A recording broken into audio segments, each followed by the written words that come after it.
everybody gets writer's block, from the beginner to the most advanced composers. And there are a couple of really great ways to overcome writer's block. The one we're going to discuss today is called Melodic Manipulation Techniques. What these techniques require is that you just write a few notes of a melody. It could be 2, 3, maybe 4 notes, something really simple just to get started, and the techniques sort of take care of the rest by building out the phrase into a full 4 or an 8-bar melody. Let's examine each technique one at a time, the first of which is called an inversion.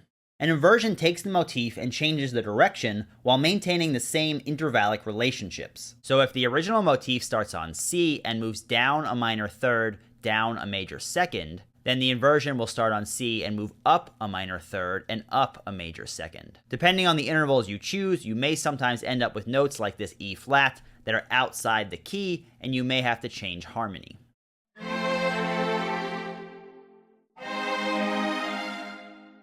Our next technique is called retrograde. A retrograde takes the motif and reverses it. So if our original motif is C down to A down to G, followed by a dotted quarter note rest, if you reverse that, you would start on the rest and go backwards through the motif.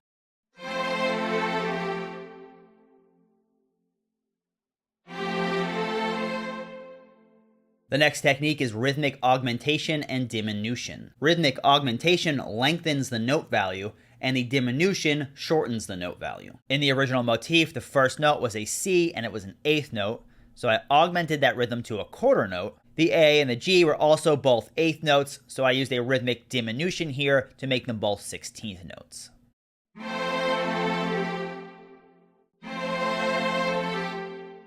Our next technique is called intervallic augmentation and diminution. An augmentation expands the intervallic distance between two notes, and a diminution makes the interval smaller. So the first interval in the original motif, C down to A, is a minor third, so I use an intervallic diminution to make it a major second. A down to G is a major second. Here I have an intervallic augmentation, and we're now moving down a minor third. Sometimes you'll have to change the harmony to fit the new notes.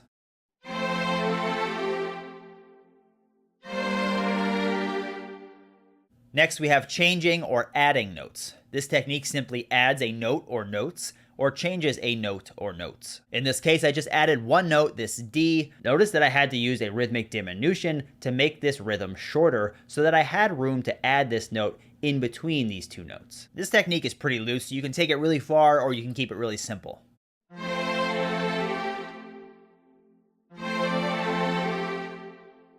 The next technique is called change of mode. This technique takes the motif and adjusts notes accordingly to change the modal quality of the passage. If the original motif was in F major, then change of mode, we could put it in F minor. Now C and G are both present in F major and F minor, so the only note you have to change here would be the A to an A flat.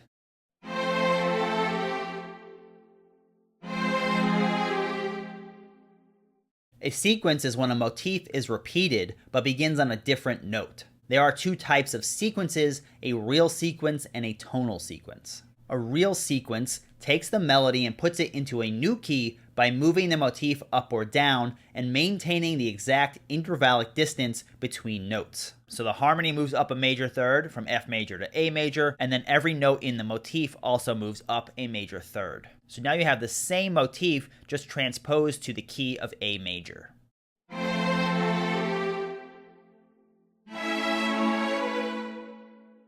What makes a tonal sequence different is that it takes the melody and starts on a different note over a different chord from the same key. So just like the real sequence, we modulated this motif upwards, but in this case, we don't leave the key of F major, we've just changed chords. So this is a 2 chord in the key of F major, and just like the chord moves up a second, we move the motif up a second as well. But notice that to keep it in the same key, you do have to make one adjustment. The C moves up a major second to D, the G moves up a major second to A, but if you move this A up a major second, that would give you a B natural. But we're in the key of F, and we're over a G minor chord, so you need to change that to a B flat to stay in the key.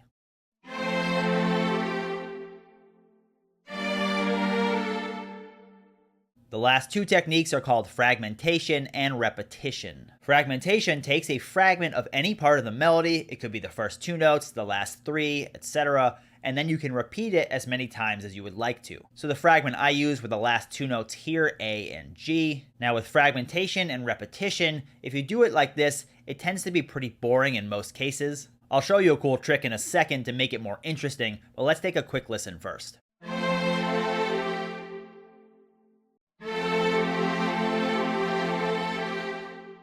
If we combine fragmentation and repetition with one of the other techniques, in this example I used a tonal sequence, it immediately becomes more interesting. So I repeated the fragment just this first time, A and G, then I sequenced it up a third to C and B flat, and then sequenced it up a second to D and C. I also changed the harmony to fit the new part of the motif.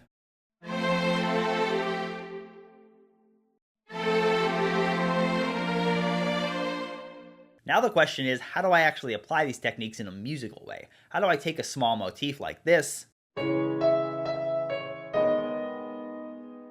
turn it into a full phrase like this?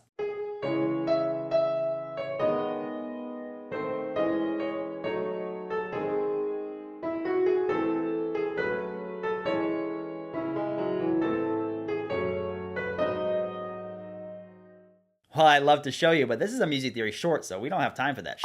But here's a link to the full video where I examine the use of these techniques in the melodies from Swan Lake and in the Hall of Mountain King. And I also walk you through the composition process step by step, one note at a time, using these techniques. So if you really want to dig deep, watch the full episode. All right, thanks for watching. See you next time.